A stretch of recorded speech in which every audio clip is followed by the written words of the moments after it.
όχι κέρδισε.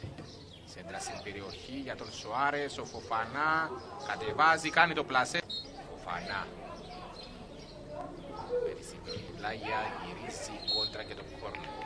Και τελικά πέναλτι. Σε αυτή εδώ την φάση η Δόξα κερδίζει πέναλτι. Ευκαιρία για την ισοφάριση. Φοφανά παίρνει φόρα. Φοφανά εκτελεί, ο Κίτος μαζεύει. Χάνεται η ευκαιρία εδώ για την Δόξα. Ο νεαρός μαζεύει. Εδώ ξανά ο Φοφανά στην επίθεση. Μπαίνει στην περιοχή, κάνει το πλασέ, η μπάλα έξω. Καστανιέρα, η παγιά του για τον Φοφανά. Φοφανά το πλασέ, η μπάλα στα δίχτυα. 2-1 για την Δόξα. Με τον Φοφανά.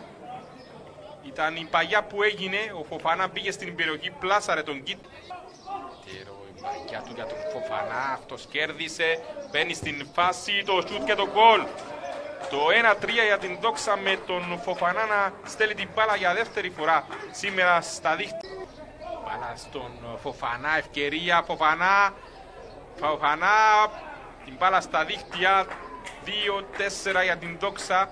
Hat-trick για τον ποδοσφαιριστή της Δόξας, τον Φοφανά, ο οποίος σε αυτή εδώ την φάση περνά και τον Κίτο, στέλνει την μπάλα στα δίχτυα.